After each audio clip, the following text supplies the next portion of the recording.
Facebook is stepping up its efforts to try to combat interference in the upcoming 2020 U.S. presidential election on its platform.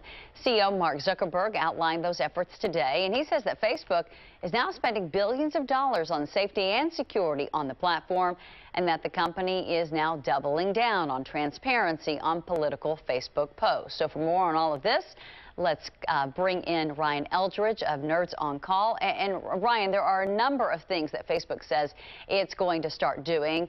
First of all, with a special security tool for elected officials and candidates. Explain just how this will work.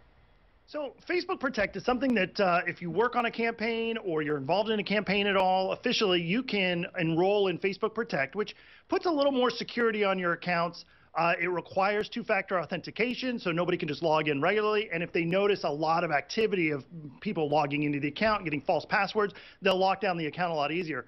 Obviously, if you work for a campaign or a candidate, you're going to be more subjected to rigorous hacking and people trying to get into your account. So this makes a lot of sense for Facebook to kind of just lock those accounts down a little easier. Yeah, and to kind of flag any suspicious activity. Moving on, though, to the political ads, which are already bombarding Facebook. They're not going to be banning these ads, Ryan, but they are going to take some steps to let people know if they are accurate or not.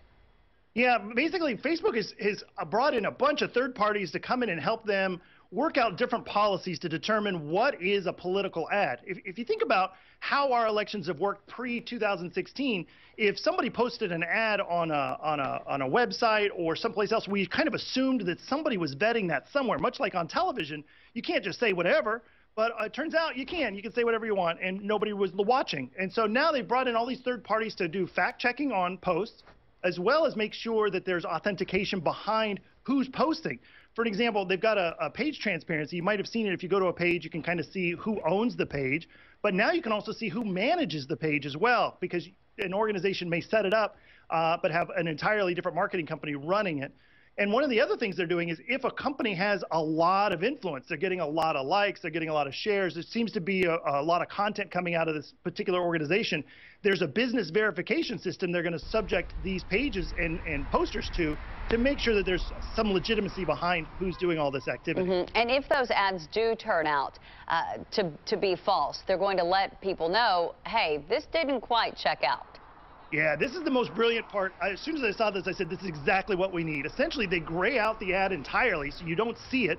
And there's a little icon in the middle that says, hey, we blocked this ad because we believe that this is false information. And sometimes they'll even tell you exactly what it is. And if you really want to see it, because you just want to get riled up, you can press the button and see it, much like the way Facebook uses when there's violent content. You'll see a lot in your news feeds. They'll block it out. It's the exact same kind of algorithm.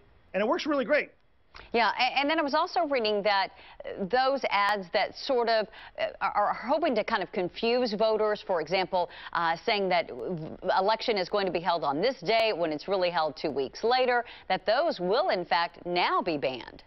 Yeah, they're going to make sure that if there's any kind of misinformation about voting practices, like I can understand there's a lot of misinformation about, do you need an ID now? When does my district vote? And all. So people are already confused. And so these advertisers are taking advantage of that confusion and saying, oh, well, you can't vote until Tuesday, or you can vote by text or things like that. So Facebook has banned those outright. If there's misinformation about voting or who can vote, when you can vote, how you can vote, they're going to completely ban those altogether. Yeah, they don't want anything to keep people from coming to the polls. Okay, two more questions before we let you go, Ryan, and one has to do with fighting foreign interference. Talk a little bit more about Facebook's plan to confront that.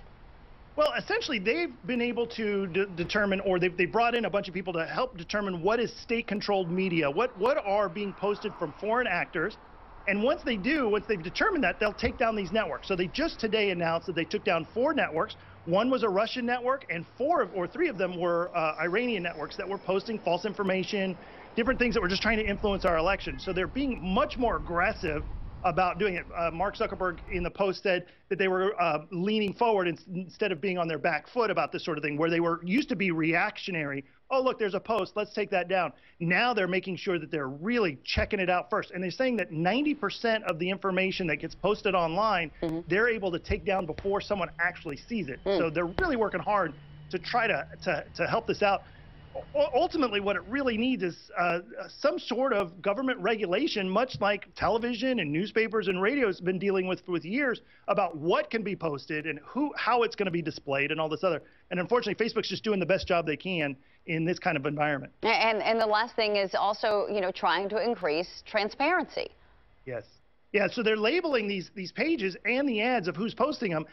There's a little problem here because you got to actually kind of scroll down and look through a bunch of information to find this data. I think it would be much better if they could just put a banner on the page itself to make it a lot easier to see who is actually posting these. But here's a slight problem, is on the internet you can be anybody you want to be. And unless they're really influencing something and really getting out there virally, there's no real indicator of exactly that you are who you say you are. So ultimately, as consumers of this information, we should at least go, hold on a second, this doesn't make a lot of sense. Even if it riles you up and gets you all excited and you want to share it, you should be like, wait a second, is this real? And that's one other thing they're doing is if you go start sharing viral information they found to be false, you'll get a pop-up that says, hey, this information has already been proven to be false. Are you sure you really want to share this? Okay, a lot of challenges for Facebook as we head into the election, but looks like they are at least making some effort. Ryan Eldridge, always a pleasure. Thank you.